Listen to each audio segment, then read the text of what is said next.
Ramnath's father is a journalist and writes for a daily newspaper in the city. He has never really accepted his son's decision. Ramnath ji बचपन में बहुत ही विलक्षण प्रतिभा के लड़के थे। मुझे तो उनसे बड़ी बड़ी आशाएं थीं। पढ़ाई में भी उनकी बड़ी अभिरुचि थी। विलक्षण इतने कि एक बार बता जो दिया उसे तुरंत ग्रस्त किया और फिर दूसरा पाठ हमसे लेने के लिए तैयार हो गए। उसकी तेजी देख करके मुझे उम्मीद थी कि यह कोई निश्चित बड़ा अधिकारी बन सकेगा, बड़ा कंपटीशन फेस कर सकेगा।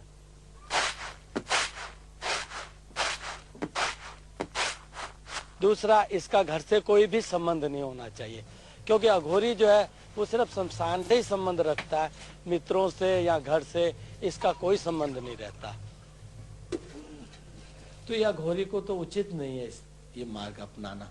अघोरी का मार्ग तो शमशान है, वो शमशान में रहेगा तो अघोरी कहलाएगा। अगर इधर उधर घूमेगा तो कौन उसे अघोरी कहेगा, क्योंकि साधु को तो घर से कोई संबंध ही नहीं। दीक्षा के बाद जो संबंध है घर का वो छोड़ देना चाहिए। चल जाना है ना, फिर कब आएंगे कब नहीं। कहाँ देगा? अभी तो घूमे फिरे हरिद्वार पहुंचेगा फिर।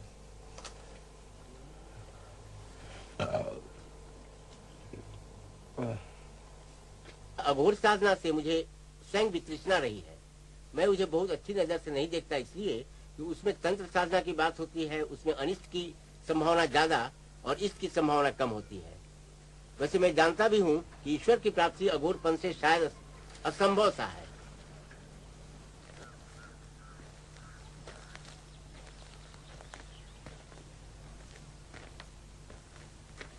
कौन कहता है कि पथ भ्रष्ट हो गया? कौन कहता है कि मैं अपने भक्ति के रास्ते से हट गया? लेकिन ऐसी बात है नहीं। मेरे को सिर्फ लगन है अपने मोक्ष की प्राप्ति, भगवान शिव की प्राप्ति।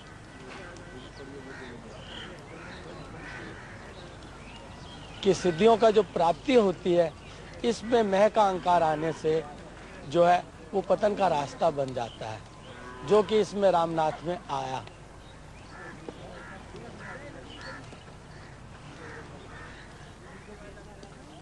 जब इन्होंने हमारी आज्ञा नहीं मानी, जितनी ये सीढ़ियां चढ़ गए थे उतनी ये सब नीचे उतर के आ गए। अब जो है जब हम इनको देखते हैं तो इनके जीवन में हमें अंधकार दिखता है।